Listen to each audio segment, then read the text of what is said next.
in a few minutes with Sister Amina and Dr. Sarah Al-Alim as moderator.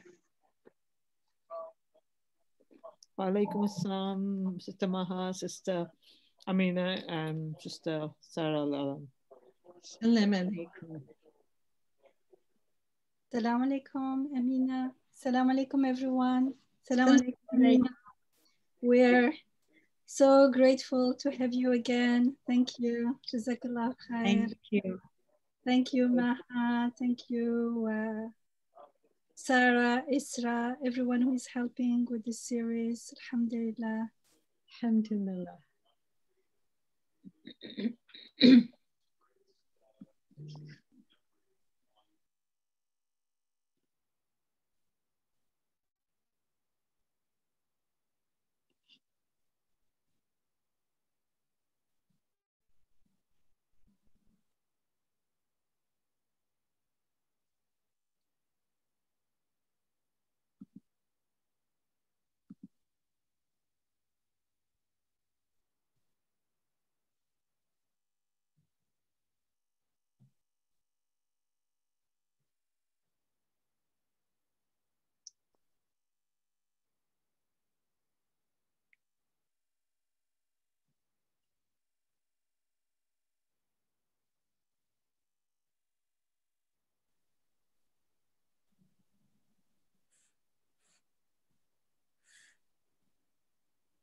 Are we waiting for people to join in?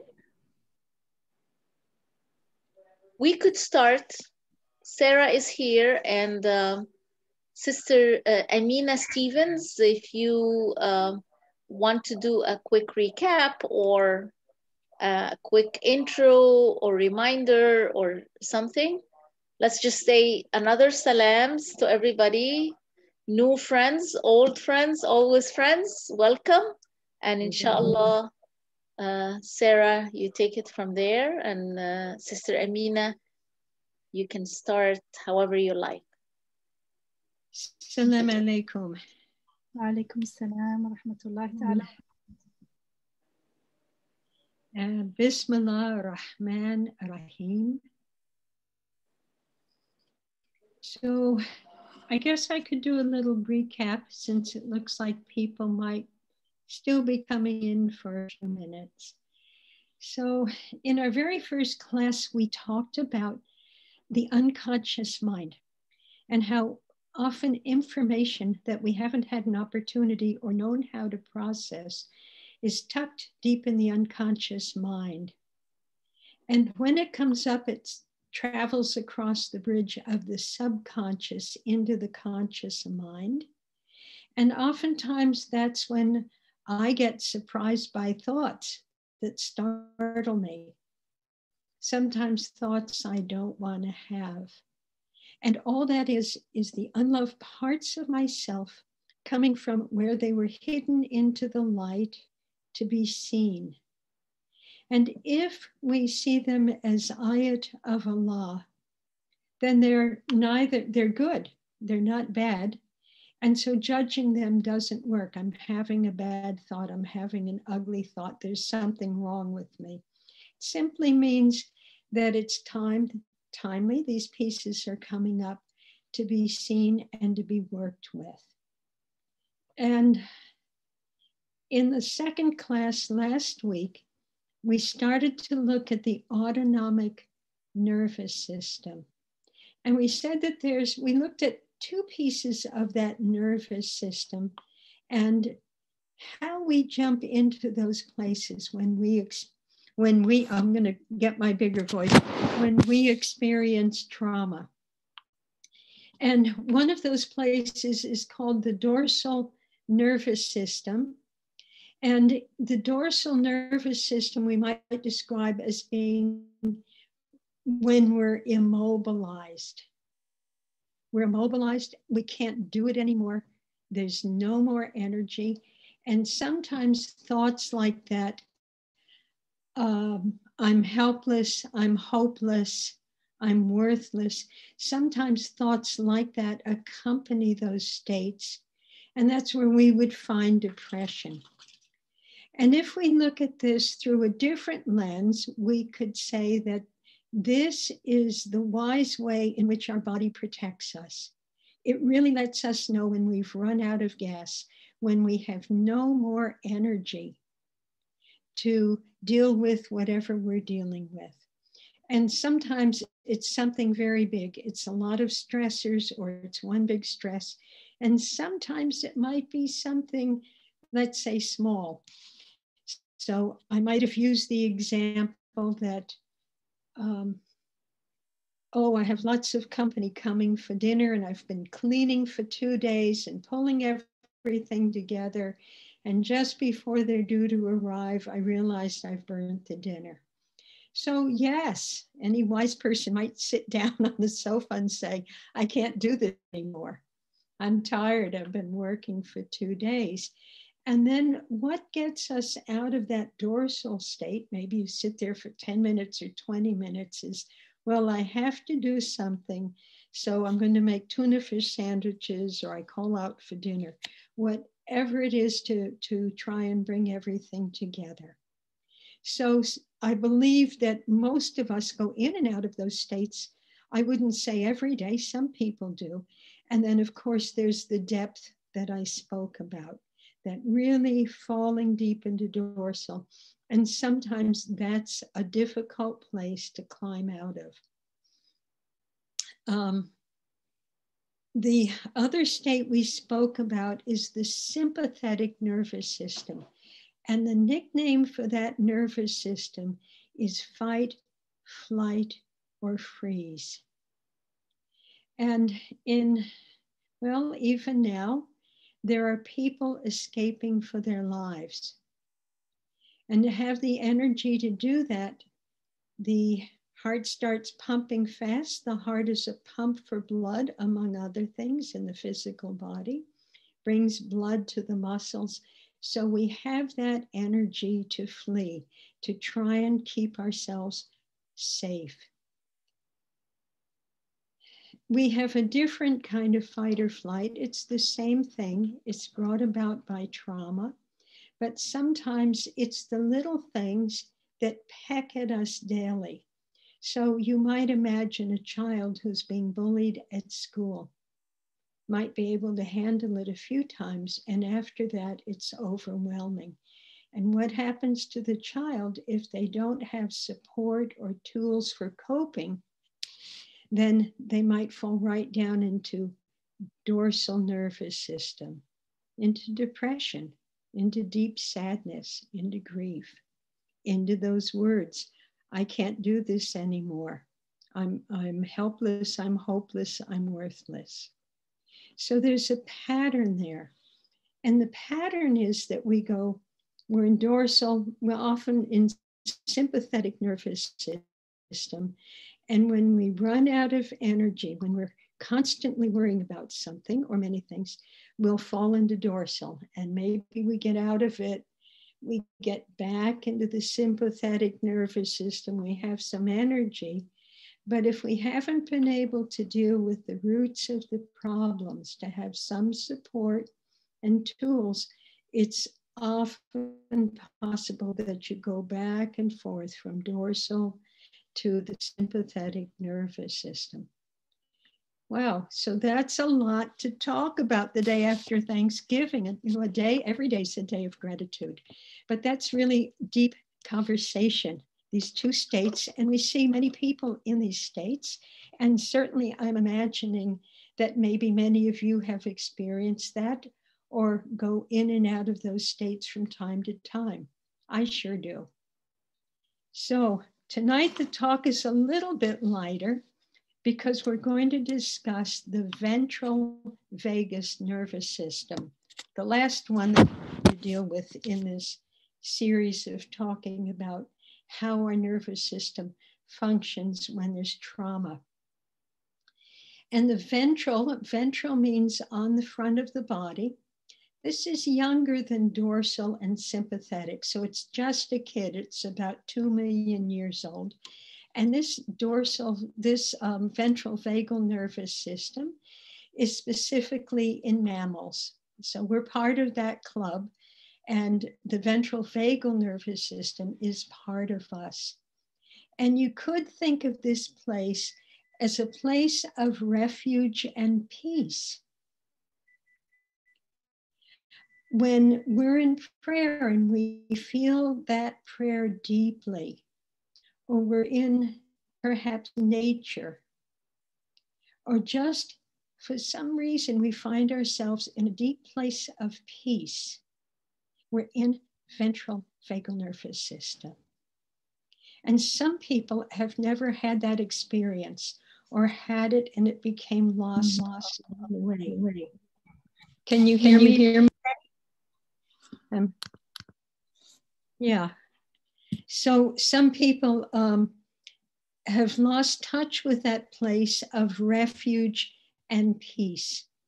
And when I was writing these notes, I thought it's a blessing that our sustainer has created this part of our body. And I like to say body being. So body is the physical, but our being exists here, our feelings, our soul, our luminous being, our thoughts. So that the sustainer has created this part of our body being where an awareness of his presence can be known. So when we speak about the ventral vagal nervous system, this allows us to feel safe, social, connected. It creates a foundation for health, for growth, and restoration. We feel self-regulated and settled in our body.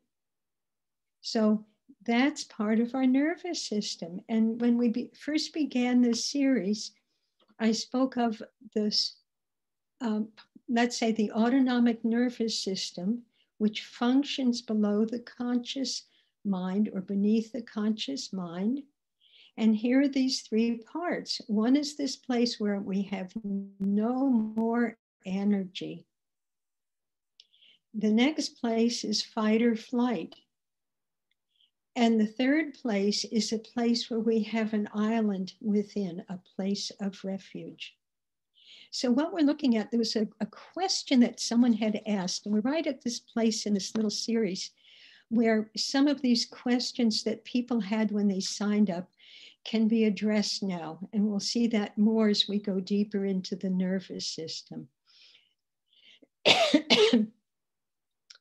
So where is that? Someone had mentioned, I suffer from trauma repeatedly. So that's going back and forth from dorsal to sympathetic. And what we're going to talk about tonight is the vagal nervous system.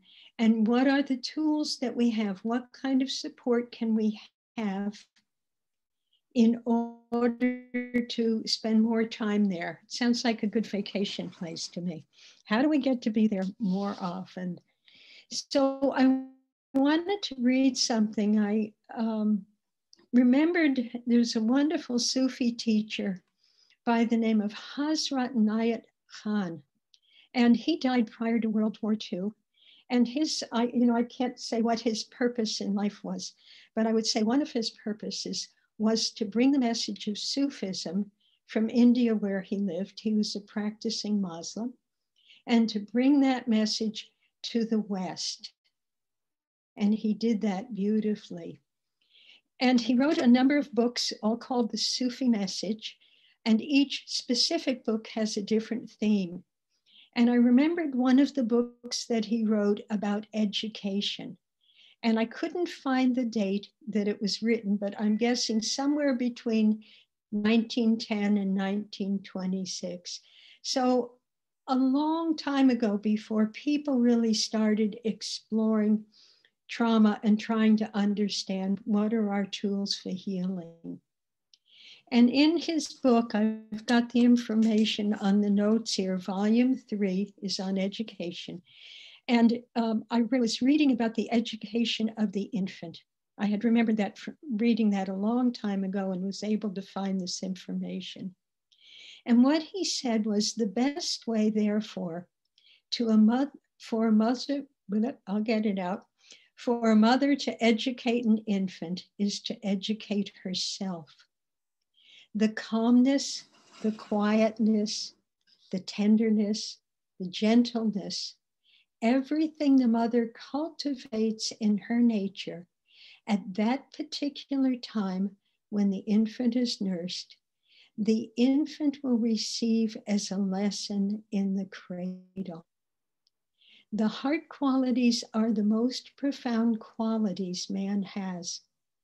Brain qualities come afterwards. And it is the heart qualities which make the basis of the whole life. At that particular time, such qualities as kindness, sympathy, affection, tenderness, gentleness, mildness develop. So what he's saying is if a child is being held and receiving eye contact and nursing, and the mother is settled in her body with these thoughts, that is how the infant learns to become settled in the what we would call now the vagal ventral nervous system. How about if I just say vagus nervous system or just vagus is being stimulated. And I read somewhere it's not completely wired even when the infant is born. So I am sure that this helps to complete the wiring. Hazrat Inayat Khan also spoke about the infant being like a negative piece of film. That is film that has no image on it. So not negative is bad. It's just film that doesn't have an image. And the importance of being careful not to expose an infant to too many people. And this means not only the outer actions of a person, but their inner world as well. What thoughts and what emotions does the person carry inside their being? The infant's ventral vagal nervous system is educated by those who are in close proximity to the infant. This is how the infant learns how to settle in their body. In the Bible, in one of what they call Psalms or songs, and many of them are attributed to Sayyidina Dawood, be still and know that I am God. So there is this moment, there's that timeless moment when an infant is held, when an infant is seen and heard, or we're just present for that being.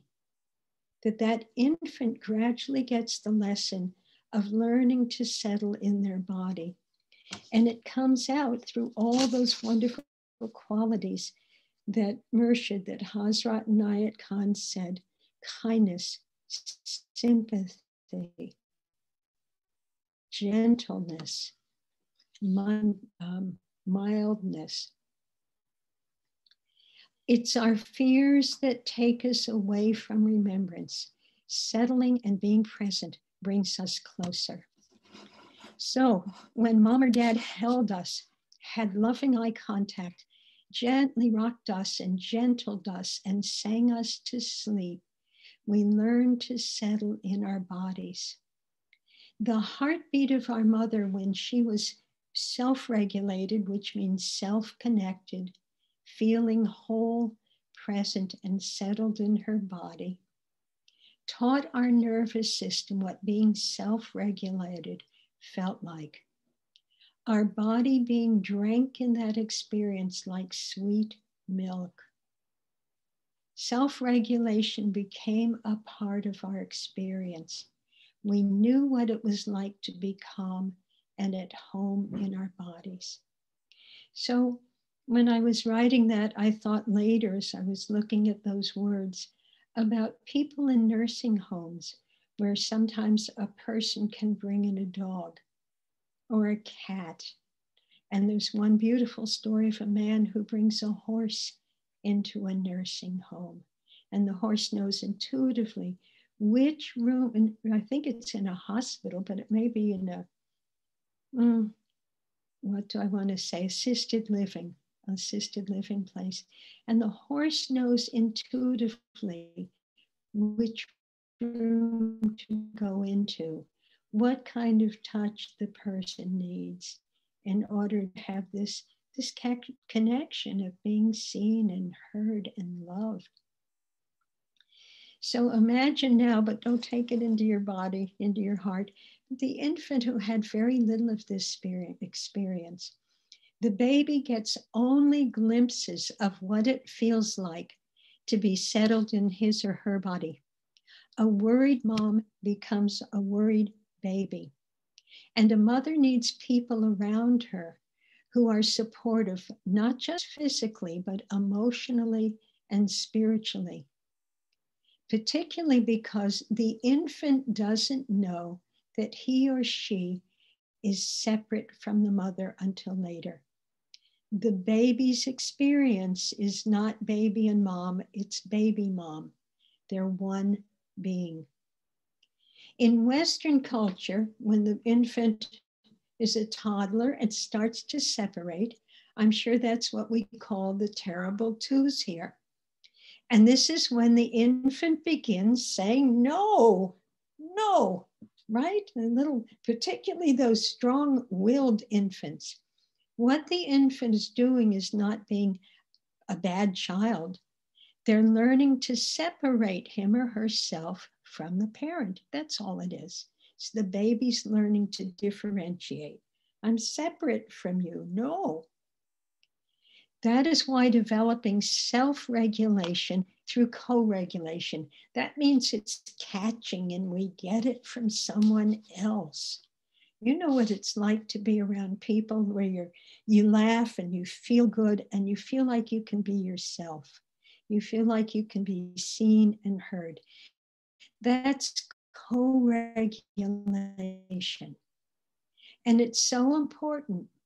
If this learning doesn't take place or is disrupted through trauma, then like a ping pong ball, we're going to go bouncing back and forth from the sympathetic nervous system to dorsal, sympathetic to dorsal, until we burn out.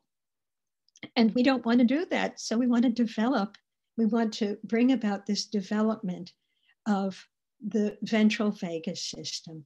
The ventral vagus nervous system is our sacred ground. Trauma can settle deep in the nervous system.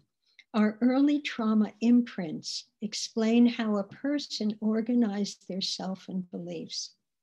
So this is what can happen, and it happens to lots of people because our parents were doing the best job that they could, right? They were doing the best they could, but they didn't always understand this idea of being in balance. What are we imparting to the infant? Teachers in trauma as it relates to pre and perinatal work said, never take that infant out to the store without telling them what you're doing. Let them know they're not just, they're not like a bundle of groceries. They may resist and not want to go, and they may still have to go, and that's okay. But speak to them. They're conscious beings. And this might be a good place. It's a story. It was a little bit long and I've whittled it down. I would love to share this with you. It was one of those stories I hadn't read in a while, and I was crying again when I read it this afternoon. But it's worth sharing, and it gives you a good window into seeing how healing can be addressed. And even though the healing here is with a mom and a baby, even more so that infants, their nervous system can learn to trust again. And so this is a story, and it's in a wonderful book by a man called Franklin Sills. And I guess at present time, he's a wonderful teacher in something called biodynamic craniosacral work. Sounds daunting. So, but this book was written some years ago, and he had set up a free clinic for infants and newborns. And into the clinic, a 19-year-old single mom came with her 2-month-old baby daughter. And the baby daughter had, chronic colic and wasn't sleeping well. And the mom said, we're not really bonded. So the baby's only 2 and they're not really bonded. And what he finds out is that the baby had been a cesarean birth and was taken out of the mother after many, many hours of a difficult labor. And what Franklin saw when he was working with this infant was that the infant could barely be touched, didn't want to be touched. And she would go into fight or flight. She would cry, and then she would go into dissociation. She would just kind of check out. That's what happened to the baby. So it took a long time for him to get to know the baby to a point where the baby would allow his touch and trust. So already we can see that that baby's birth experience said, touch isn't safe. People I don't know touch me, and it was hurtful, it wasn't safe. And he tells about a session. He says, in one magical session, when the baby was about 5 months old, an extraordinary process ensued. And I won't go talking about that. Mom was holding her baby, and then the baby focused her eyes on the mom. This was something in itself, as the baby would rarely look at her mother. Then the baby expressed incredible anger. Rage is the best name for it. She began to beat Mom with her tiny hands held in fists. She screamed in anger, and her mother was shocked. There was a deep fight or flight anger still cycling in the infant, generated at the time of the birth process. I held the baby while my coworkers supported the mother. And I simply said to her, and this is the baby, you know, Mommy didn't mean to hurt you. It hurt her too. So he's speaking about the cesarean. If it's baby mom, baby feels those emotions and even the physical nature of what's happening to the mother. Franklin said, you know, Mommy didn't mean to hurt you. It hurt her too. So I can always feel that in my heart. Then the mother, with tears in her eyes, said, yes, I would never hurt you. It hurt me so much too. A marvelous thing happened. The baby stopped hitting her mother and looked her deeply into her eyes as the mother was looking at her with tears in her eyes, and literally melted into her arms. The baby's whole body softened for the first time in all these months. It was like the baby finally landed in her mother's presence and could feel her mother's heart and could finally feel safe. We all cried a bit together. After that, the relationship was completely transformed. I saw them a few years later, and both were doing well. So there's so many, that's a good moment for a pause. That's such a beautiful story.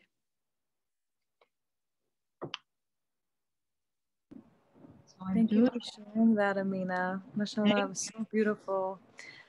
What came to my mind was, or what came to my heart was this beautiful analogy of the baby and how the baby needs to feel that place of safety in order to be regulated, and how in reality we all are babies, if you will, in this womb of a world, and we need to keep coming back to that place of safety in order to be regulated and balanced to receive and respond to the daily events happening in our lives. And it brings me to Dr. Yamina's healing prescription that we've talked about in our October series. So if you guys haven't checked out our October series, please go to YouTube, check it out. In the last session of that series, Dr. Amina offered a prescription of a breathing meditation to be done twice a day, which we again feel that place in our body, feel that we're living in this body instead of living with mom now being cradled, but we are living in this house of a body that's being fully taken care of, fully sustained. And it just reminds me of how that mother is holding you as a baby to feel regulated. And if we can come back to that place through meditation regularly, to notice that we're being totally taken care of and guarded in a very loving, cradled way, I think that that would really be the starting point to feel that place of centrality again that makes us feel safe. So if anybody has any questions, inshallah, join us. Please feel free to unmute. As Maha said, welcome old friends and new friends. We'd love to hear from everyone. I don't see that there's anything in the chat at the moment, but does anyone have anything they would like to share before we continue? Thank you.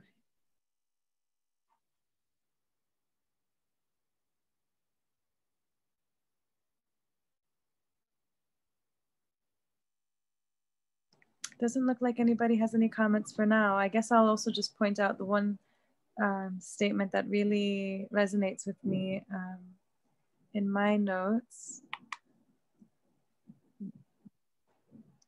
It's a blessing that we have this body being where an awareness of his presence can be known. And I just wanted you to maybe bring us back to that place of wiggling our toes and feeling our bodies, because you and Dr. Yamina together have emphasized the need to be in the here and now through remembering that we're living in this body. And it's something that's so hard to remember when we're carried away with life. And the practical exercises that you've shared in the past, in the first session, I believe, was very helpful. So if maybe we can do that during the breaks too, I think that'd be a nice way to get familiar with living in our bodies. Yes. Can I share just one thing that stuck up, resonated with me? Jazakallah khair, Amina. This is always beautiful. Your voice, by the way, brings healing, Amina. I told you that before. So, the pace and the volume and the timbre of your voice all bring healing. Thank you. Either healing or sleep. No, not sleep, but healing. Thank you. And what resonated with me is for young moms and grandmoms with their grandchildren, is how to speak to an infant, how to not just take the infant as an extension. If you're doing something, let them know, talk to them about it, prepare them to it, soothe them into the next step. If something happens, talk to them about let's say a bumpy ride with a car, I didn't mean to. So I like that, it wasn't intentional, it just happens. I can give them time to maybe rebalance. I think we rebalance quickly, or we think we do. If we get into a bumpy ride, we sort of don't like it, but then once we just maybe forget or think that we forgot it. But for the infant, it's a big thing that's happening. So I like your advice to take time and make sure that they have came back to homeostasis, to this balance phase, before you move on with them as an extension to you. They're not. So thanks for that. Thank you. What was I just lost it for a moment. Something I had. What I wanted to say was there's so many different things that we can do, but knowing about Franklin Sills, reading his books and his work, I think that he was a monk for about 17 years in the Buddhist tradition. So I know that when he spent time with this woman, he wasn't doing something. He knew how to be present for what was happening. And it was his, you just used the word, Sister Aliyah, it was his intention. There's so many different things that we can do to come into balance, but it's having that felt sense in the body. That's what re-educates the nervous system. And this, whatever the intention is, but holding that intention with kindness, with presence. So that's what's important to me. There's many paths, but what is the intention? What is the awareness that comes with that intention? So let me just peek and see where we are. So trauma can settle deep in the nervous system. This can happen. And our early trauma imprints explain how a person organized their self and their beliefs. So every infant, and this is including prenatal, pre-birth infant, has a need to feel safe. And now I'm going to bring in the word loved. Before we talked about needing to feel, we're looking for danger, body looking for danger and safety. Danger and safety, always looking for that. When it feels safe, if we can remember how, we come back to greater and lesser degrees into the ventral nervous system. But now we're saying every infant and every human being has a need to feel safe and loved. And when the needs for safety and love aren't met, the personality forms around, how do I get those needs met? How can I feel safe and loved? That's the most natural thing, right? So how do I feel safe and loved? And I used this sentence last week. I said, thoughts crystallize and become a belief. A belief becomes a habit. A habit shapes a personality, and the personality defines our destiny. So I wanted to give an example. This was one with this beautiful story with Franklin Sills and this baby. And I was going to say a little bit about myself, and I've already done that before. I may have even shared this story. My way to survive in my home was to be nice. And there's a difference between being nice and being kind. Being nice sometimes means not expressing yourself fully, wanting to please people. So my way to survive was to be nice. My parents were wonderful people. My mom was a bright light in my life. If you met her, you would love her. My dad was a veteran of World War II, and there was no real understanding of how to support people with trauma in our culture at that time. So as a veteran, his scars, which were physical and emotional, ran deep. So while I know my father loved me, for sure he loved me, I didn't always know what to expect from him. There were times when it was too scary to express myself and be myself. So I worked hard at being a good girl and being nice. Now I have to do a disclaimer here. Doesn't mean I was nice and a good girl all my life, all right? But growing up in the house, it was difficult to know whether, we were going to walk on level ground or whether there'd be upheaval. So it kept me safe, but it didn't allow me to be myself, to be authentically who I was. And anger, fear, and sadness were locked inside in that unconscious part of my being.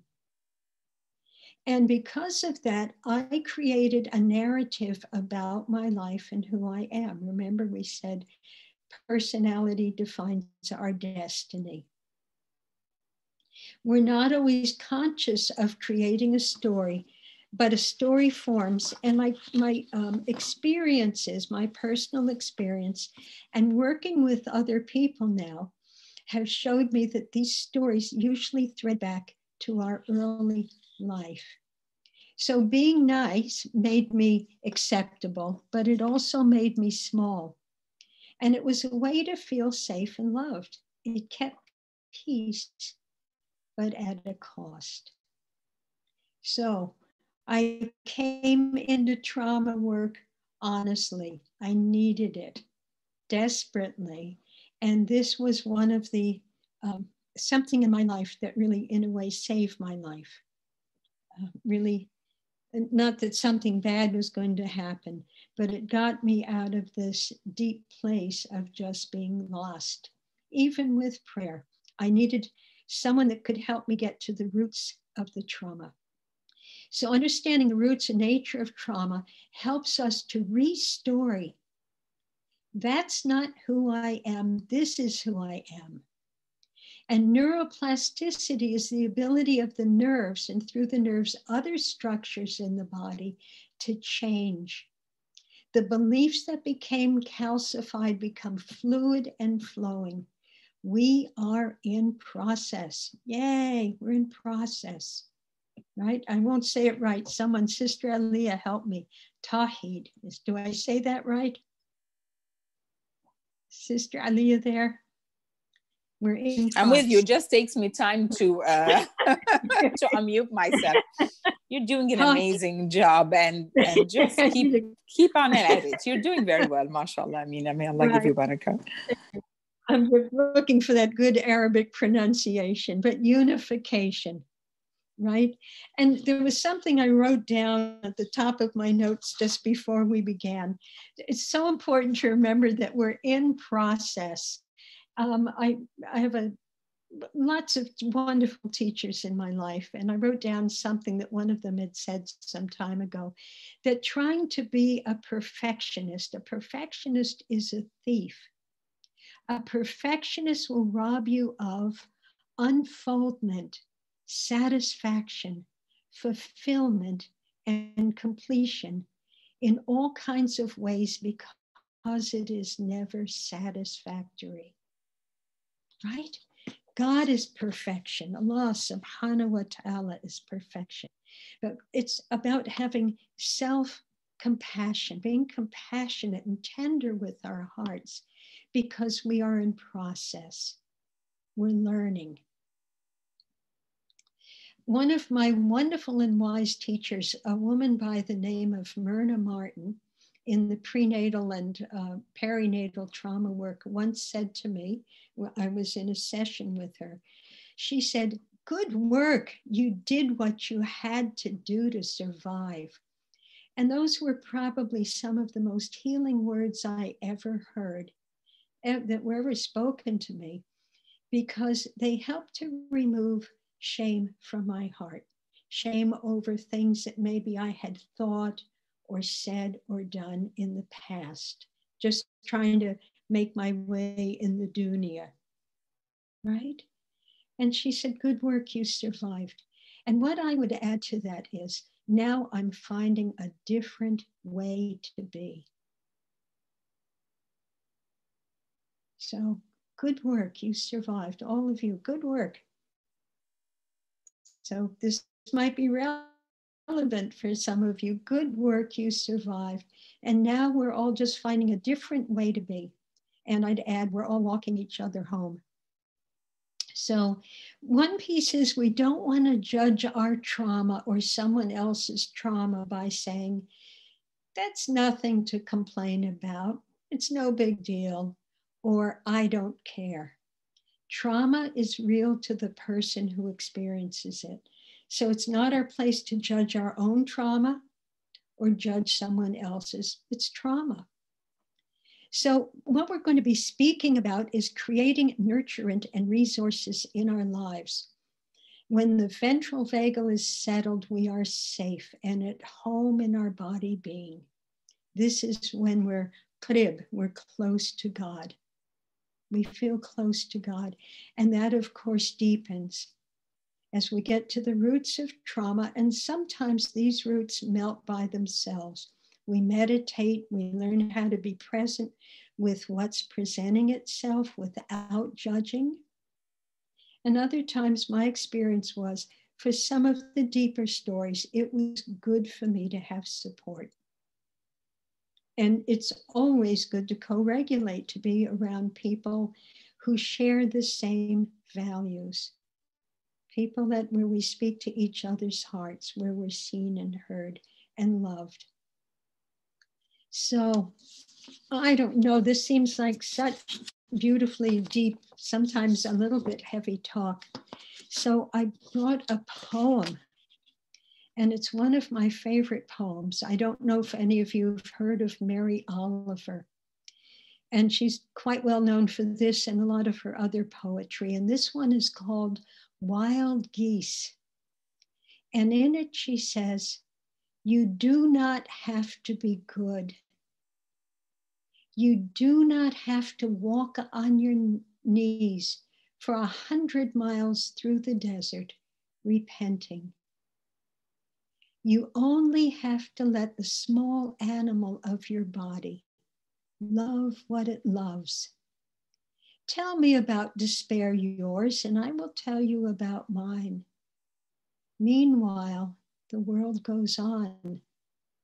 Meanwhile, the sun and the clear pebbles of rain are moving across the landscapes over the prairies and the deep river.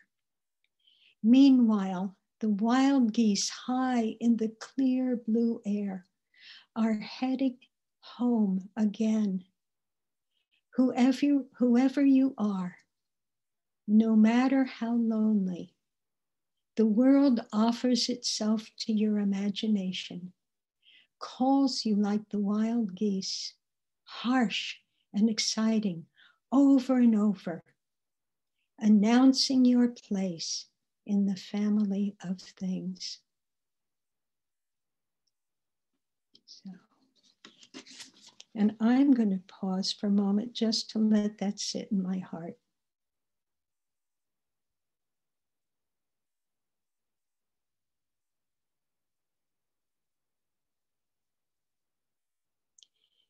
So much beauty in this world, whether it comes in the form of poems or ayat that reminds us of the presence of God. Everything, everything. I just love everything that you shared. I feel the release of tension as you speak, like Aliyat said. And I just felt so much gentleness and tenderness in what you said. I'll just highlight some statements that stuck out to me, but please do people share. And I know Sister Sharita put a comment saying that Mary Oliver is a deep thinker. And that was lovely to hear. I love what you said about we need to understand the roots and the nature of our trauma to help us restory. And that was just very striking to me, because that's exactly the root of our pains, is how we told a story and how we've understood and interpreted the meaning of it. And I love what you said, that those beliefs that were once calcified become fluid and flowing. And that just made me feel so easy. I imagined running water, and for thoughts to approach our thoughts that come like that, it reminds me of your words of that gentle curiosity. If it's just fluid flowing, then it comes and I can notice it, like that bird that you mentioned, a little black bird that comes On our shoulder. I love that you said we are in process, because then it takes off that shame and blame of what happened yesterday or 5 minutes ago or an hour ago. I mean, I came into this session with tons of it because I have a terrible two that's very difficult for me to deal with nonstop all day. But it was so nice to hear that, because I could release that tension that I was holding on to of how I yelled or how I shouldn't have done what I did, and reminds me that I'm dynamic and I'm changing, and I can reapproach any situation with tenderness and love, and that's healing for everyone. So I love what you said, that it's not our place to judge our own trauma or someone else's, and I think we all do that, and that's why we're our worst enemy, as we say. If anyone would like to share, please do.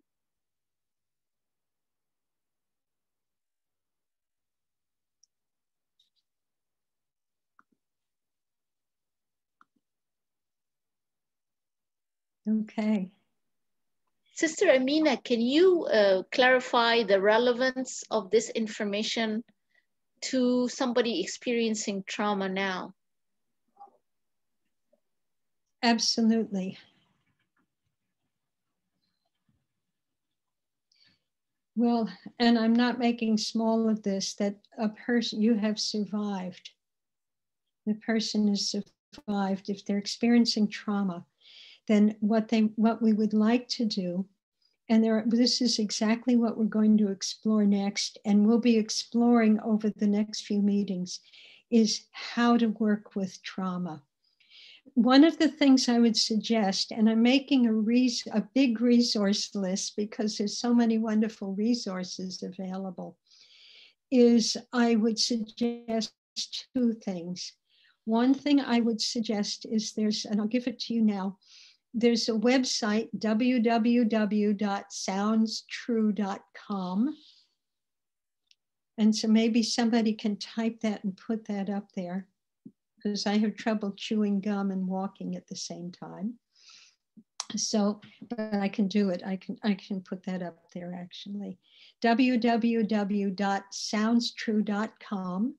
You go on that website and you make an account, and then you go and look for a program. You'll type it in, Daily Mindfulness. And it's a course that you can take. It's yours once you get it. It's free. It's for 40 days, 15 minutes a day, learning mindfulness meditation with two of the best teachers. And that's on the resource list. So I would just say that I encourage people that I work with to do that, because it doesn't cost money, and it will take people into the process of mindfulness gradually and simply and beautifully. And both Jack Kornfield and Tara Brock, who teach this course in tandem, both have been therapists in this life, and they've been doing therapists and practitioners of mindfulness or insight meditation for decades. And they're both very loved and respected in the community. So that's a very simple resource to begin with.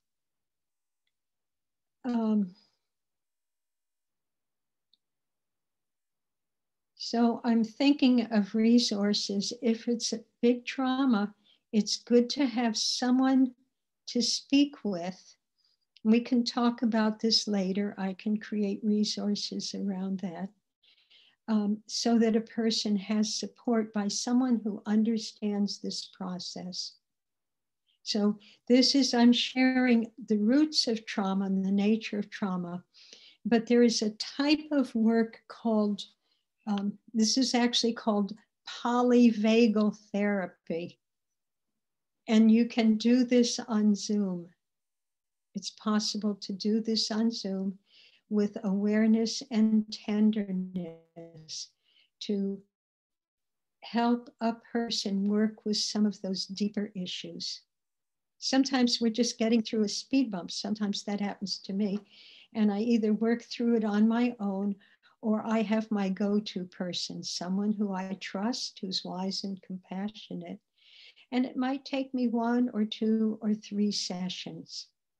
And that can be important for me, to have somebody witness something that I've had shame around. So when you name something, we talked about this last week. If I can name it,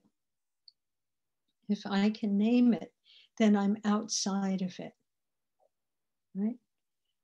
Oh gosh, there's that old fear again, whatever the fear is, or my grief. I carried a lot of grief in this life. There's that grief again. And just to be able to name it and witness it. If I don't, it'll pinwheel around in my mind.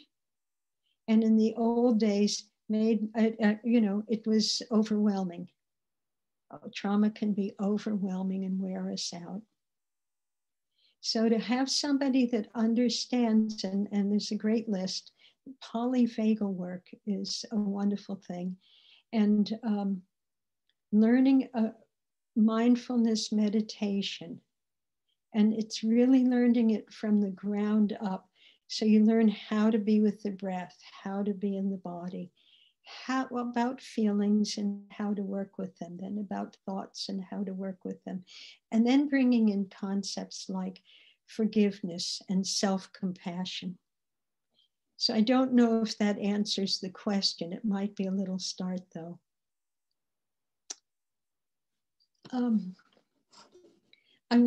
I think hope is a wonderful thing to have. And Sarah, you were talking, you used the word water before. And what I wanted to speak about next was a doctor, the late Dr. Masaru Emoto. And Dr. Emoto was a Japanese scientist, and he was able to photograph the molecular structure of water. So, and I'm going to stop myself. Did that question get answered sufficiently about someone who has trauma now? I need to pause and ask if that was, did I address that well enough? I recommend the sisters to speak up. I think some of the significant points might be getting lost in the sea of information, Sister Amina, and it might help. It might help to focus on highlights where people find practical and helpful, because people are not necessarily hungry for information. It's not information that people are hungry for. It's practical steps more, and things that are personally relevant to everybody's situations. So So I understand why people are hesitant. Some people are hesitant to speak up because they feel a little lost in a sea of information. So that's good. That gives me information. And what I can do is just shift gears right here. And I felt that too. I know, for example, when I work with people, I will teach them simply about dorsal, sympathetic, and ventral. So they know that there's nothing wrong with them. This is what their body is doing. And then we take that, and there's simple ways that we can work together. So let me just shift gears, and I'm going to shift to something else.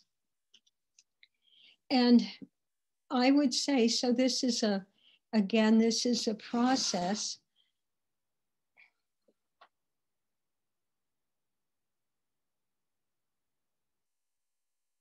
So let me think. What we might want to do then, if people are feeling a little bit overwhelmed, is stop and do a meditation. That would be a good thing to do now, so we can just settle in our bodies and see and notice without judgment what might be coming up. So I'm going to take my glasses off. I don't need them on for meditation. That feels good to my eyes. And meditation is a way to find ourselves into alignment, or we can call it ventral nervous system. I don't usually use that word, just learning how to settle in my body.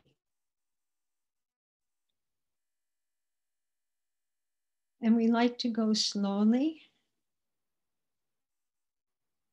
And a good way to start is noticing what's happening with our body. We did that last week. We deepened the pause. So the pause really became like a body scan, which is one way to start meditating. It's not really a meditation on its own. It is a little bit. But it's about becoming familiar with our bodies, because we spend much of our time outside of the body. So I would invite everybody to find a seat of dignity.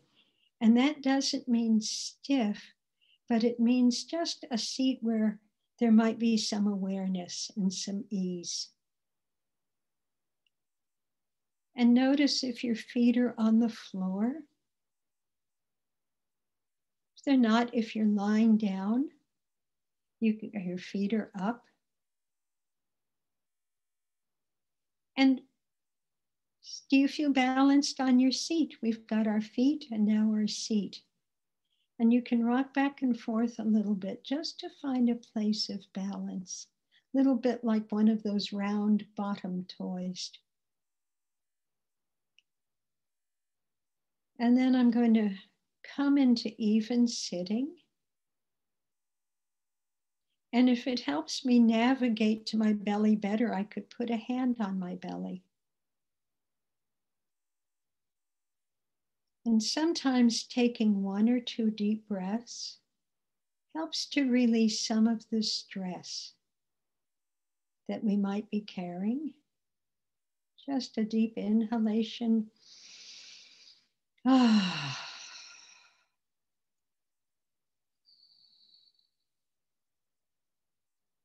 Ah.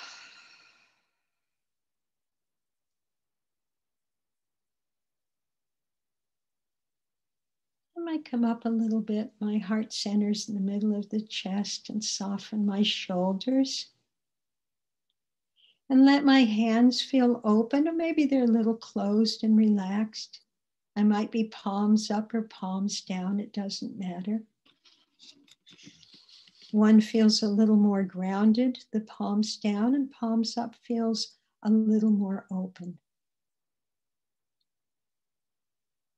And I might want to just check my environment, my room, see what inspires me or softens my heart, lightens my heart.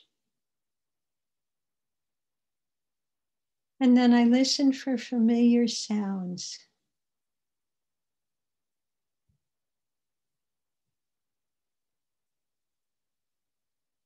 And let my face soften, shoulders and face softening.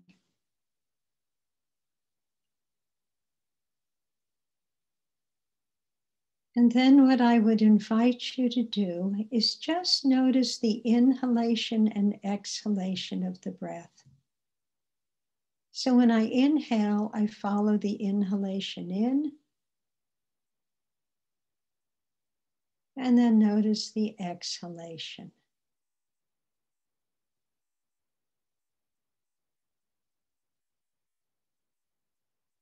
And if my mind starts to wander, I just gently bring it back. And sometimes I'll just focus on the exhalation. Very gently bring it back to the exhalation.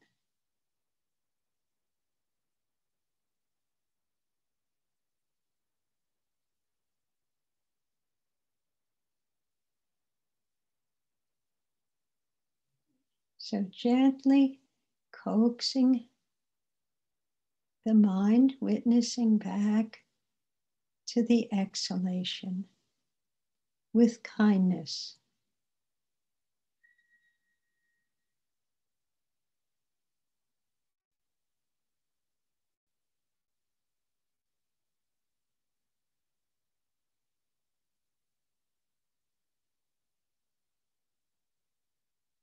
Keeping it simple, just meeting ourselves with kindness.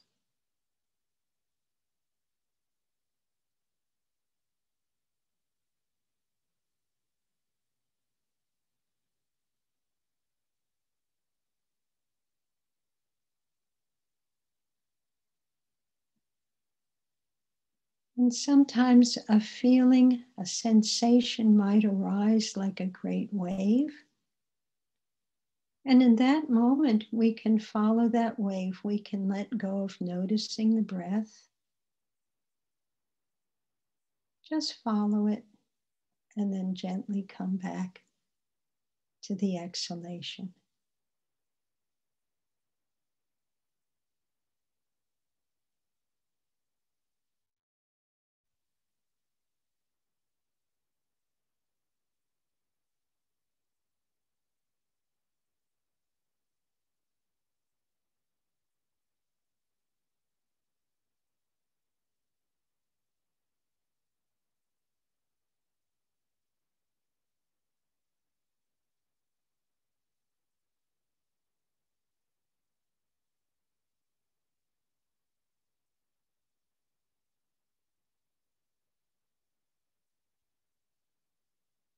befriending ourselves no matter what thoughts might arise,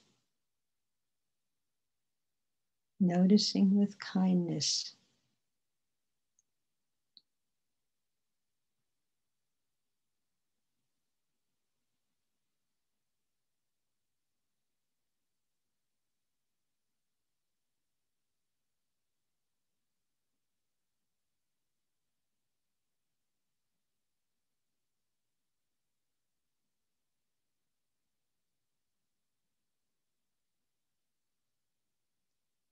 And then when you feel ready, you can very gently bring your eyes down and perhaps look at the floor or something down and in front of you so that your gaze remains soft.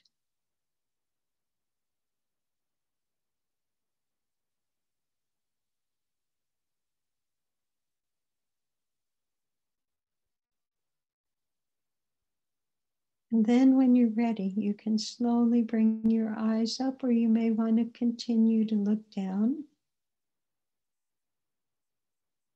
perhaps staying in that place of quietness.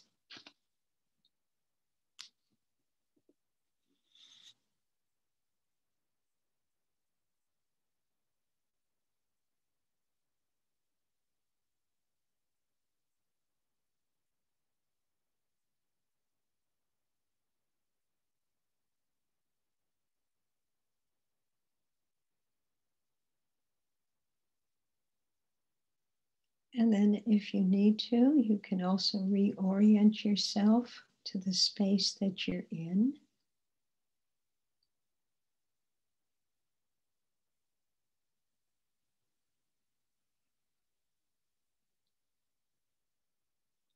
And we notice that sometimes when we're meditating, it's very difficult.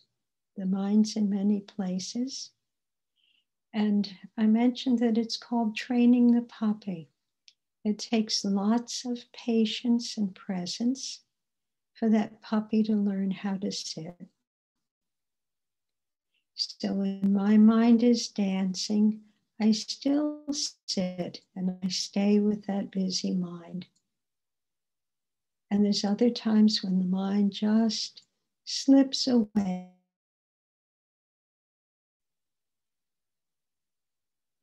And that becomes the sweet drink, the sweet drink.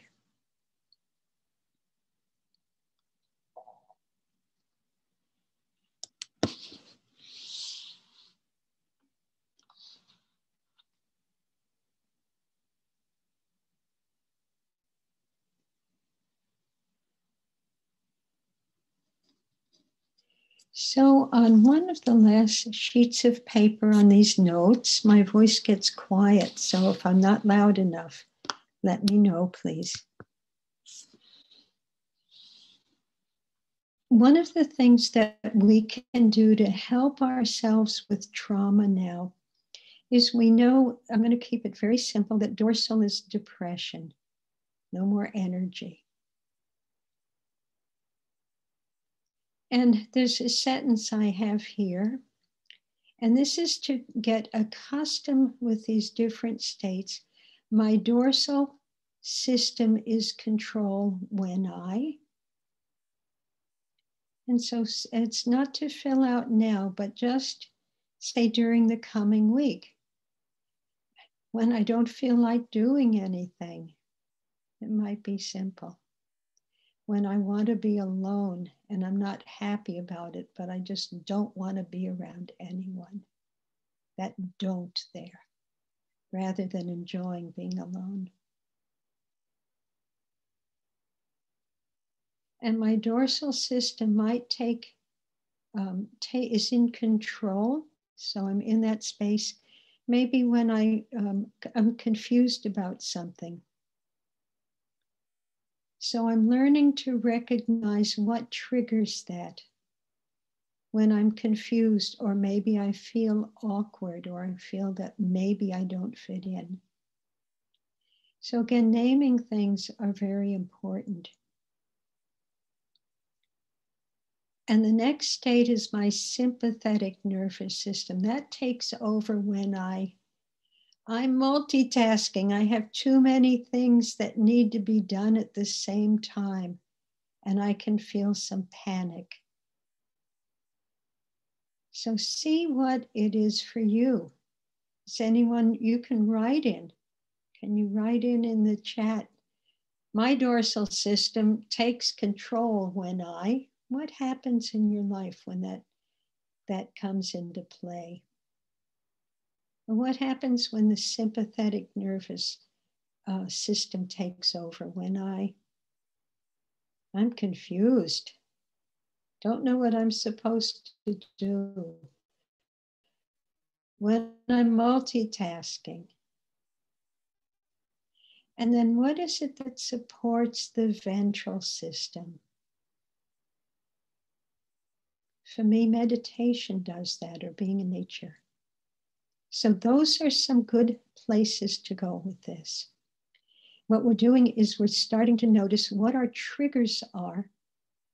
And glimmer, in English, there's that expression, glimmer of a hope. You know, it's like a little light, maybe that first star that comes out in the night sky. There's some hope with that. What is it that allows me to move from one of those states, dorsal or sympathetic, and move out of it into something else?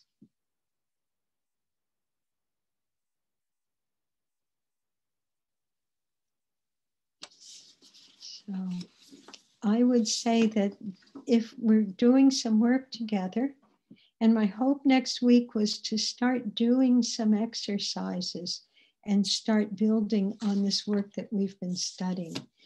And I was thinking today, it's interesting you brought that up, Sister Maha, because I was thinking this is so much information. So I'm glad you spoke up and let me know. Yeah, does anybody want to share what happens when dorsal, when you're in that state? Anybody? Maybe we can just review for everyone. So the dorsal vagal, that's what we talked about when we said the complete shutdown into, I guess, what we can call depression, or just when you just totally shut down. Was that right? Mm-hmm. Yes. I put, and I think, I loved Maha's comment about like, how can we now wrap up all this information into practical points that'll help us kind of navigate our trauma that we face on a daily basis with things that are happening. And with this exercise that you just offered, I'm seeing it as a way, like you said, to identify triggers that put me in certain states of being. So, I mean, I filled it out. I hope everyone fills it out. We can talk about it. But then my other question was, okay, so what do we do now that I know my triggers? Oh, Sharita asked a wonderful question about, I think, breaking up into groups. Let's see. I think that would be great if we did some breakout rooms. Since it's close to 9:30, is that something we might want to do next week? Can we set up breakout rooms, have people pair up and work with some of these pieces? If they like, would that? I think there might be time just to have a small breakout. We've done like 5-minute breakouts before. That's helpful. Okay, great. Sister Amina, I have a question before that. Can I ask a question? Of course. Yeah. So my question is that you told that sometimes you go into a mode when the dorsal is activated that you don't want to do anything or something. So my question is, if the person goes into that phase but does not know what's taking him there, the trigger is maybe hidden. Maybe you need to dig into it to know the trigger. But because some days, like there are days when in your day that you don't want to call anyone, or you don't want to talk, like you have to push yourself to pick up the phone and call your mom and call someone else. So is that what you're talking about? And how to know the trigger? Like sometimes these days are there, but you don't know what takes you there. So sometimes there's a wisdom in saying, I might say, I feel more internalized and I don't want to go for a walk today. It doesn't mean I'm depressed. It means I'm listening to my body. You know, my body's in that season of autumn, which to me is winter is like internalized. And so in that moment, even if it's June, my body might be feeling a need to just be quiet, just have quiet time. But if a person is shutting down, so that's the distinction. We have our wisdom when our body says, I'm too tired, I need some time apart, I just need a day of not doing anything. There's wisdom in recognizing what the body needs and the mind and the heart. But when we're shutting down because there's no gas left, right? We have no more energy, and no more energy might be no more physical energy, but also emotional energy. No more energy. So that I want to differentiate between those two things. And then the other piece that you were mentioning is, how do we know what the trigger might be? We might not know. It might be a matter of sitting with someone. So sometimes I will do that with clients, or I've had this done with me, where you're able to sit and thread back. I don't expect people to do that. But just to listen, boy, this is a pattern of mine, this shutting down. And what takes me there, just seeing if I can get an idea. Don't get in your head and try and figure it out. Just see what comes in that moment. And if it's nothing, nothing is good too. So this helps. Assalamu alaikum. Alaikum salam. There is a comment from a sister. Yes. Maybe you can share it, Sarah. Someone who is saying, yes, like a pre-dinner. I saw that. Yeah. Right. And I can relate. I mean, lots of people may feel, not only with youngsters, like children, you feel that fear of, will they like it, or will they reject it, or, yeah. I mean, it's so common. So maybe it would be helpful for lots of people. And we all have it at different intensities. Exactly. And so that would, I would actually be happy to like do a little session with someone at some time. I had thought maybe the last day, so you can see how this might work on Zoom. But that would be wanting having someone's permission to do that. So all I can say is I understand that stage fright for cooking dinner and finding out, creating some spaciousness. I mean, I'm looking at strategies, and that's not really the question. The question is, why is that stage fright there? So I would want to sit with you and just sit quiet for a little bit, and we would be able to understand. You shared some of it. So it's about that need of acceptance. Sometimes things you said rejected as a youngster for various reasons. When we're rejected, there's a great need for acceptance, to know that we're okay. And so it would be just very, when you have to comb a knot out of your hair, you have to tease the knots out. It's really doing that. You don't comb it out really hard, so it hurts. I had long hair down to my waist when I was a kid, I remember. Mom put lots of oil in the hair to comb out the knots. So this is a little bit like combing out knots. We have to tease it gently and separate the fibers and the threads and really see where it goes back to, and sit with those pieces kindly. So that's what a session would look like. We work with a lot of felt sense in the body. So I know someone that does this work. I can't have a list of what we're going to do. It's about listening. It's about listening. And one of the things you might ask yourself, I've had to ask myself, is it true that I'm worthless, for example? I'll use a word here. Is that true? No. Maybe I wasn't appreciated by people or seen or accepted. I'm just bringing words in. So but there's a need for acceptance. And people couldn't give that, let's say if someone couldn't give that to you, Rebecca.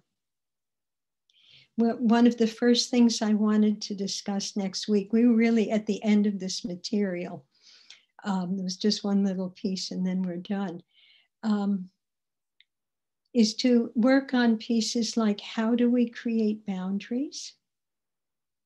Self-compassion. Is it possible to forgive? So I was hoping to do a lot more interactive. What I would say is, what is the need? So what is your need? If people are rejecting a meal, there's a need for acceptance.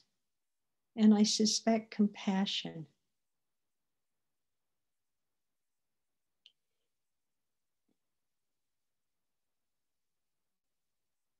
And sometimes people aren't capable of giving that to us.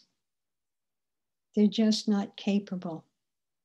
So I have to recognize in my life people that are capable, that share the same values, and people that aren't capable. Sometimes I find it's my family, and I may not be capable in a way that they need. Family sometimes has a different rub than friends, chosen friends.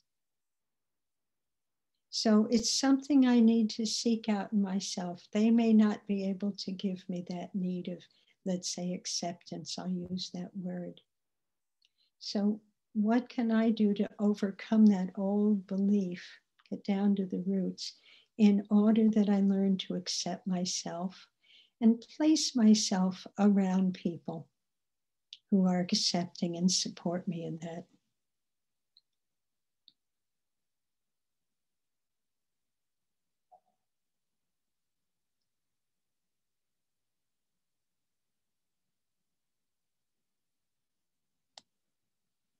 Is that helpful a little bit? One of the things that I was going to teach next week, begin to teach, is a little bit of something called compassionate communication.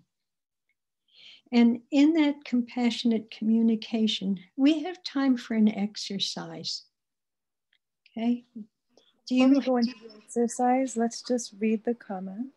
And then, okay. So for the recording, as Isra requested, and I, like Dr. Amina said, completely with this. The comment says, so before that, there's a comment that says that breathing does help when we were doing the meditation. Great. And then the comment says, I realized this week that pre-dinner around 3 p.m., sympathetic takes over. I have stage fright for cooking dinner. I'm afraid my meal will be rejected. I was rejected as a youngster for various reasons.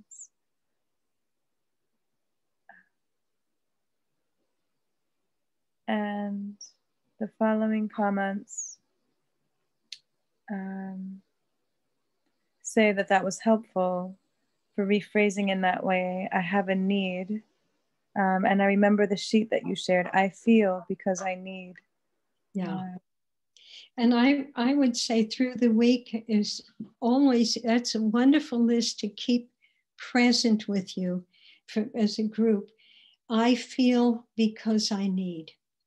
Nobody makes me feel angry. I can get triggered by something somebody says. They can trigger a feeling in me.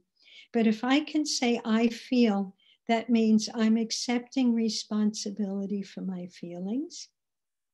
And my feelings will always take me to a need.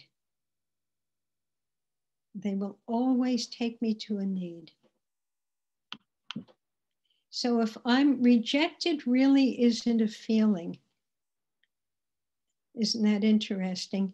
But what I'm saying is what you may have a need for is connection.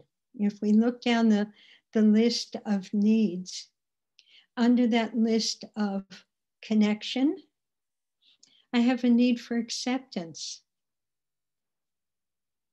right? I have a need for emotional safety.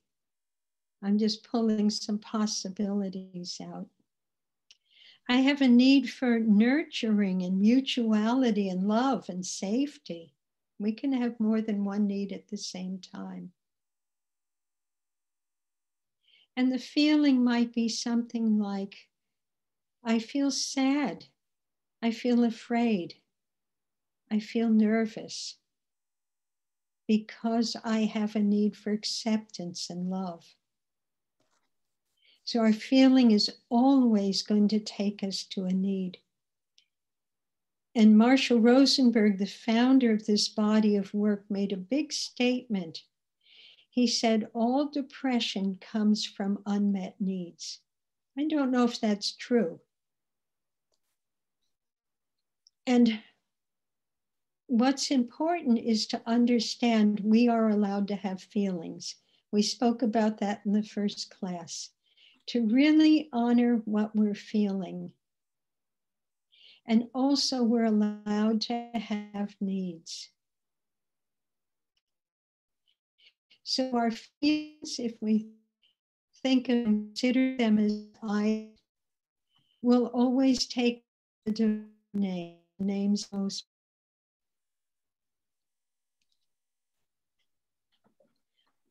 The need. And I found it's much better for me, rather than saying what I don't need, is to name what I need. There's a different energy about that. And for me, just in my body, that feels more honest, though sometimes it's more difficult to let somebody know what I need. But I can start with myself and let myself know. I need acceptance.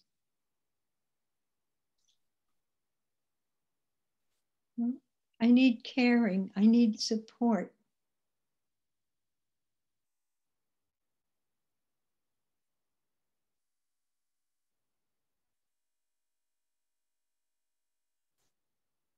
So can we say that it's a matter of consciousness? And the first aspect is being conscious of our needs. Yes. And the second aspect, which I think makes the difference between a believer and a non-believer, is the consciousness of being the recipient of our sustainers' compassion and blessings here and now, that our sustainer is he's giving us the need and taking care of our needs here and now, so that the more we're mindful of that connectedness, that relationship with the sustainer here and now, the more, for instance, in this case, we become more rejection proof. Yes. It's like, we can say it's like, it becomes like a skill, but it's more a way of being, because we are not horizontally stuck to some individuals, some sources. This person, that thing has to accept me, for instance. Yes, we have a need for acceptance, but we don't know where God is going to send it from. And if I have the need for acceptance, it means I also have a sense of acceptance. So it starts with me acknowledging and accepting. Exactly. And the piece is, it's understanding that even, let's say somebody comes in and says, you burnt the dinner again, or this doesn't taste as good as it usually does. the reason they're speaking like that is that because they're not in touch with their feelings and how to express their needs. Because they also have needs. They have needs, exactly. I remember you asked one time, you know, about someone say being disrespectful. And I thought about that. And you didn't say a name, you asked about the word. And I thought about that. And of course, disrespectful, someone is trying to get a need met. And so what you do is say, what do you think when they said this or did this? That's part of an exercise we'll do next week. Everyone bring pen and paper, please. What do you think they were feeling and what do you think their need was? It gives us an opportunity to see with the eyes of that person and perhaps into their heart. They can't express clearly what it is they need. They have an expectation, and people just say and do the things they do to try and get their needs met. It's that simple, and yet it's very subtle too. So learning this is and when we are not conscious of it, we don't see it. But no, that's why we need to cultivate that consciousness, because it brings a new perspective, not only on our needs, yes, but be more compassionate with others, because we start seeing where they're coming from, even when they don't. Yes. Imagine if we looked at political leaders, or, oops, I never said that, but you know, people that are in the news, let's put it that way, out in the front in the world, political leaders in many places. And I think, oh, if they could just learn how to express what they're feeling and needing, what a different world this would be. What a transformative world it would be if people could understand that. And so much of this work, so I've been talking about trauma. So much of this work, compassionate communication, is also based on with checking in deeply. Someone says, you say to somebody, how are you? And how are you doing? And they say, I'm fine. That's a thought, right? They haven't, unless they've paused and felt something. It's a thought. You know, I asked my grandson, how are you doing? And he says, I'm good. And I say, well, that doesn't tell me anything, Darren. Tell me what's good. I want to get in there under his skin a little bit, tease him a little bit, but also to find out what's happening, what's he feeling, what's going on. So this is very much about staying in touch with body awareness, with the, what am I feeling under my skin? What am I really feeling? And being able to name that. And so much of trauma comes from an inability of not being able to understand that all of our feelings have validity. We all deserve to be seen and heard. It always seems to come back to some of the same basic truths. And as we do this, this continues to help build that awareness. It continues to help create presence in our lives. And it is possible to change. So, yes, very much so. Before we end, I'll just also share something that came to me about just my experience with Dr. Amina's training about this specific example. Because I've also talked with a fellow mom friend about this, who's also doing and in touch with Dr. Amina's training. Oh, let me just see this comment that just came in. Would you please talk more about the process of finding what we need? With the above example, I'm not sure exactly what I would be doing to experience acceptance. So I'll just start the first part, and then Amina, you share if anything comes to you. So I was going to exactly talk about that. I find when I'm in that sympathetic fight or flight, anything I do, little success comes. So when I'm in a rush to cook something and I'm like, he's probably not going to like it, and I'm already projecting this mentality, it's almost like what we would say from our previous classes with receiving Nur, and also from Dr. Ali's work, is it's like a prayer, and you're thinking about it, so you're going to see that happen. But what now Amina is sharing, and what Dr. Amina also shares, is that we find this panic coming, like, oh, I can't stand time to cook, or for me right now, it's time to sleep. It's just a hard time to try to put a non-wanting to sleep human to sleep. It's just not something that's fun at all. It's terrible for both of us. So I can use this advice for that too. But so the guidance now is, before approaching that situation with all that chatter that's now crystallizing, it's these thoughts that are like, it's going to be terrible, it's going to go bad. Somehow we're already projecting this experience from something in the past that happened and expect everything in the future now to go this way. That's totally unconscious or disconnected, which is fine, because now we're learning, how can I start to be aware of this thought that's coming, like flowing water, that says it's time to cook or it's time to do something. And now I'm noticing that little black bird that's saying something is nervous, or something I'm getting nervous or anxious about something.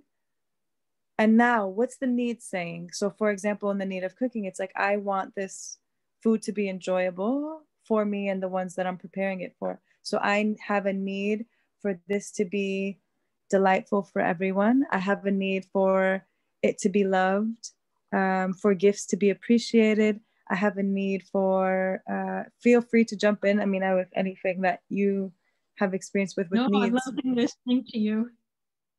I have a need for, I've done this work several times with the food situation. I've done that. I've kind of gotten past that, but I have like a need for it to be successful in a way that it's enjoyable. So now when I, like Amina's saying, when you hear the need now, so it's not just this jumble of anxiousness and anxiety that's just like, I don't want to do this, or it's going to go bad.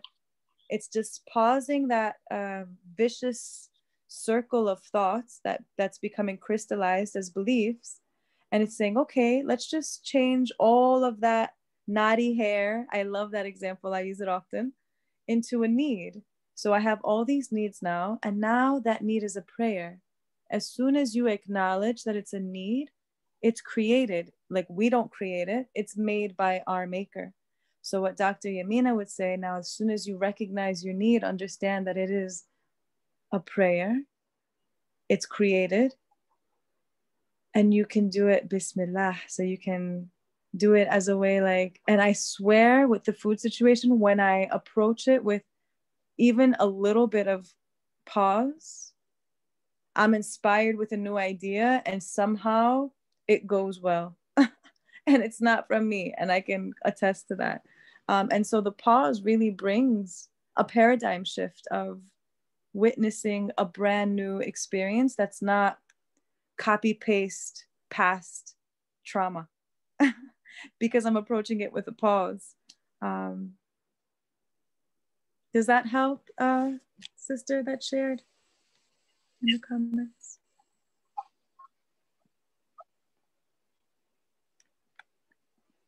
One thing you can do is also just stay with the feeling. A feeling will always take you to your need. But you have to really sit with that feeling. It doesn't happen up here. You want to sit with that feeling in the body. And sit with it. Or sit with 4 or 5 feelings. Sometimes they just cluster like little flowers. Let them sit there and be with them. We remember the perfectionist model. We don't have to figure this out all at once. We're in process. And that need, have that list of feelings and the list of needs. It really helps me be very clear. It gives me a vocabulary. We don't have a big vocabulary around feelings or needs. So keep that list there and look at that and see what the needs might be, what jumps out at you, and write it down. Go back to it later. So, and be gentle with yourself, not all at once. And whatever the time is in prayer, whatever the time is in quietness. So thank you. Is that feeling complete, or at least on the way to some completion? Also, what I'll share is just adding to what Amina said is something that Dr. Amina said. Everything is merging so beautifully, a sign of the one, al-wahid.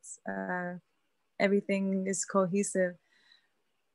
For me, I set a timer. I try to do it at least once a day. You can start with 5 minutes, 10 minutes, 20 minutes, however much time you have. And this listening practice, it's just noticing, like literally just you set the timer, you close your eyes, you get in a comfortable position, and you just say, what am I feeling? And what is it that you need? And you're just asking questions. You're not the answerer, you're just the asker. And this is what Amina is saying, it's a time to listen. And so much comes, like get ready. The longer you sit, the more comes. And for me, it's been so helpful to untangle what is it that's on my chest that's so heavy. And when I go a long period without doing this, that knotty hair just gets so unmanageable. I just don't even want to look at it. So I like what you said, Amina, about listening, and it encouraged. So right now we're gonna get ready to end, and maybe we'll just summarize a few practical take-home homework points for everyone. Since we're moving towards practical practice of information, we're going to resend out the feelings inventory, because I quickly looked in my email and I couldn't find it. So it's a good reminder for all of us to have that. Set a timer, 5 minutes, 10 minutes, to just ask, what is it that I'm feeling and what is it that I need? To start untangling that thought and realize, what is it that's happening inside? Because once we name it, we're already on the path of healing. And here, I just want to add something that when Amina was talking about listening, she said it will jump at you, which means, and she was saying it doesn't happen up there, because often if people are not used to listening to their heart, and this is going to first be listening to the sensations in the body that will take us to the emotion in the heart.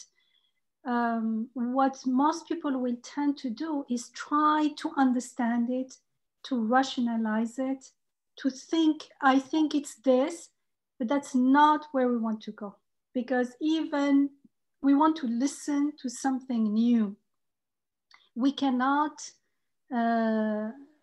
start with something we're assuming. We have to first find out what's going on. And that listening part, until it jumps to you, you're inspired, you hear it, is very important. Like, don't try to rationalize, to understand, to figure out. I think that point was that Sister Amina wanted to emphasize that. And I think it's very, very important. Otherwise, you miss the whole process. Thank you. Yeah, you carry on, Sarah, sorry. Well, I was just thinking, so I'm really thankful that Sister Maha, that you brought up that we really need to move to some just simpler ways of working with this. And you're absolutely right. So I'm kind of excited that we will be doing more interactive, more time for questions, and sharing some lighter material. I like really learning about how the nervous system works, simply to know that's what was happening in my beautiful body. My body was doing its best to survive. Now I'm looking for different ways. And we get to play more next time. we get to play more with some of these different ways that we can explore and that will support us in finding that sacred ground within ourselves. So I just really, I appreciate that. And I'm just have so much gratitude for people being here. And we have a big world out there and people that need support. So thank you for being here and learning and teaching me. Jazakallah khair, Sister Amina. Thanks so much. Thank you, sister. Masalam. Thank you, Amina. We look forward to the next session. And Sorry, you're not going to carry on. Oh, okay. I mean, I'll just complete that thought. So our homework, to just emphasize, because if we don't do homework, then it's not a healing session. And so we want to make sure that we're emphasizing the work that needs to be done at home so that all the information can, inshallah, by the permission of the healer, lead to a transformation of our state of being. So my understanding is the biggest take home for us is to never judge the trauma that's happening and let it be something that we're starting to approach our thoughts with this gentle curiosity. So when we notice either a pattern, like the sister mentioned, the pattern of something that bothers us at a specific time. I have my homework that I know I need to do. Today was very difficult for me as well. We need to schedule a pause. It's like the way you would schedule a session to speak to someone. We need to schedule a session to listen to what this alarming sense is, this alarming messenger is being sent to say. There's this bird that's coming and it's like, we're like, get out of here, or we're just shooing it away saying, I don't have time for you. And it's just really gently singing or alerting us for something. And so if we approach it like, okay, let me settle time, 5 minutes or 10 minutes, set a timer and just make the intention to ask what I'm feeling and then ask what it is that I need. And inshallah, everyone has this feeling inventory. Safina, I know we will resend it to you.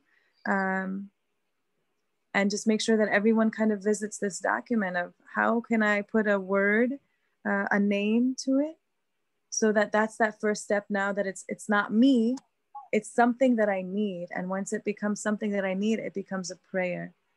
And once it becomes a prayer, then you are putting it out to the owner of that need, and waiting to be inspired with the response. And then now it takes you out of sympathetic and it takes you into listening mode, waiting mode, which will lead to being inspired with the next move. And also sometimes we don't always have feelings and needs, noticing them will come at certain times, or we can just pause and check in. And sometimes all we need to do is first just pay attention. Pay attention. What's happening here? So recognizing something first and allowing it. So, and then going, okay, and then investing. It's actually called RAIN, R-A-I-N. So recognizing it, okay, little bird, you can be here. You're telling me something, and investigate it. And that investigation, it might be, what am I feeling? What am I needing? And the N of RAIN is nurturing it. We'll talk about that next week. So my question, Nina, is once we learn our triggers with this last exercise that we did, I got them all down, written nicely. Again, just to remind everyone, that exercise was my dorsal vagal nervous system is in control when so this shutdown mode, this comes into place, or this is in control when my sympathetic nervous system, like the sister said, fight or flight, takes over when and then my ventral vagal nervous system, and that's the more regulated system, is in control when So now that we have, I guess, the homework of doing our triggers. Are we going to kind of go somewhere with that next week, or what do we do with that information? I would say stay with that because it's important to drop into dorsal or a little chaotic and confused, sympathetic. Just play with it. This is a lot of deep, in a way, heavy material. So be light with it. Just that, oh, that feels like, is that sympathetic? Okay. Just play with it. My question was, and we'll play with both feelings and needs, and just noticing the dorsal. And if you want to dip in deeper, you can dip in deeper and make notes.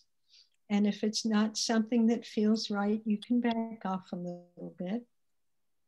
So, but I'd say do some work around it. I know I'm not being specific. I don't want to push anyone into stuff that might be too stimulating. But we can all do feelings and needs. We can all do that one, play with that one. And then if it feels right to your body, if you feel that, I think that's dorsal and what just happened, or sympathetic, you go there too. I mean, for practice, people can start with not heavy stuff, but with lighter issues. You know, we can only go as fast as trust allows. Yeah. We don't want to dive in too deep if we can't swim. Exactly. Yeah. Makes sense. Yeah. Thank you. Perfect. I think that's a good place to stop. If no one has any questions or comments, well, let's say, does anyone have any final questions, comments about the homework? Thank you, Isra, for posting the 2 steps in the chat. Yeah, thank you.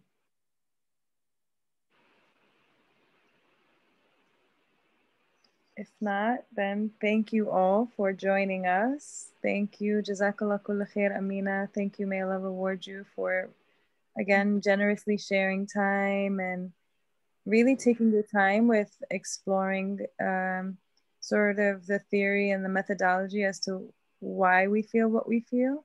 And inshallah, next week we'll go into more of a practice of the information.